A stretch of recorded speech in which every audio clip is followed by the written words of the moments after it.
how do you follow an act like Breaking Bad and Better Call Saul? I mean, really? Vince Gilligan created not just one, but two of the most critically acclaimed shows in television history. The pressure must be immense. So what does he do? He pivots hard. He pivots right back to his roots, Joe, to sci-fi. A lot of people forget he cut his teeth on the X-Files, but this new show, Pluribus, on Apple TV Plus, feels less like aliens and government conspiracies and more like a philosophical bomb went off. It's unsettling and honestly completely brilliant. Let's lay out the basic facts for everyone. The premise is both simple and terrifyingly high concept. A mysterious event, possibly a virus, sweeps the globe, making almost everyone perpetually happy, content, and optimistic. Society is now a placid, smiling collective. The problem? One person seems to be immune, a grouchy, disillusioned author named Sturka. And who plays Carol? The phenomenal Rhea Seehorn, who audiences fell in love with as Kim Wexler in Better Call Saul. Gilligan actually wrote this part specifically for her, which is a testament to her talent. In Saul, she was often a supporting player, but here, she is the entire show. It's essentially a one-woman performance, and she carries the emotional weight of a world that has lost all authentic emotion. Right. The logline is, the most miserable person on Earth must save the world from happiness. It sounds like a comedy, and there are definitely moments of pitch-black humor, a Gilligan trademark. But this thing is a slow-burn psychological thriller. It weaponizes serenity. The horror isn't a monster. The horror is emotional conformity. That's the perfect way to put it. Let's talk about that human story.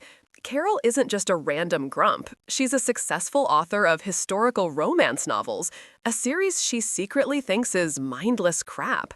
There's this deep self-loathing there. And then, in the midst of this global joining, as it's called, her partner Helen dies. So she's not just an outcast, she's grieving in a world that can no longer comprehend grief. And that's the emotional core.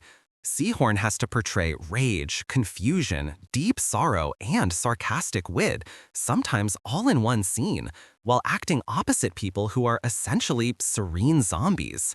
There's a character named Zoja, played by Carolina Widra, who is chosen by the collective to speak with Carol, apparently because she resembles the hero of Carol's novels. It's so unnerving. It's that deliberate, almost mundane pacing that Gilligan is famous for.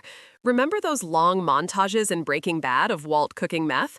Pluribus is filled with that same unhurried, naturalistic style. We see Carol trying to navigate this new world, and the show forces you to sit in her discomfort, her isolation. It can be alienating for some viewers, but if you trust the process, it's incredibly rewarding. Let's get into the deep analysis because this show is begging for it. The title itself, Pluribus, it's Latin for of many. It's purposefully taken from the US motto, e pluribus unum, out of many, one. But Gilligan intentionally drops the unum, the one. He's not interested in unity achieved through individuality. He's exploring the terrifying concept of many becoming a single monolithic entity, a hive mind. Exactly. And it taps into so many modern anxieties. The pressure to perform happiness on social media, the loss of individuality in an increasingly connected world. It's almost a post-lockdown series, exploring what happens when our ideas of community and isolation get twisted. What is the value of negative emotions? Is a world without struggle, without sadness, without anger truly human? It's a classic Gilligan protagonist, too, when you think about it. Carol is deeply flawed and contradictory. She's trying to save the world, to bring back the messiness of humanity, but she's also a hypocrite. She rails against this new world, but also takes advantage of it, commanding the joined to do tasks for her. She's not a simple hero. She's complicated, just like Walter White or Jimmy McGill. She is, and that's what makes it compelling. The show isn't a mystery box in the traditional sense. We find out pretty early on what caused the change. The real questions are philosophical. Is this forced utopia worth fighting against? What does it mean to have free will if you can't choose to be unhappy? It feels very much in conversation with classics like The Twilight Zone or Invasion of the Body Snatchers. It's a massive creative swing. Apple clearly believes in it. They gave it a 2-season order from the jump. And the production value is insane. They reportedly built Carol's entire cul-de-sac from scratch.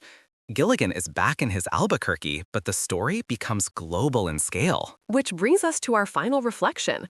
For any artist, following up a masterpiece is a monumental challenge. With Pluribus, Vince Gilligan isn't trying to recreate the magic of Breaking Bad. He's not giving us another crime saga. He's asking us to slow down, to be patient, and to engage with some genuinely unsettling ideas about our own humanity. He's challenging the audience. The show's deliberate pace and lack of a propulsive narrative might not be for everyone. But for those who stick with it, Pluribus offers something rare, a truly original, thought-provoking piece of television that will haunt you long after the credits roll. It's a story about the beautiful, terrible necessity of being an individual. It makes you wonder, if you were given the choice, would you join the happiness?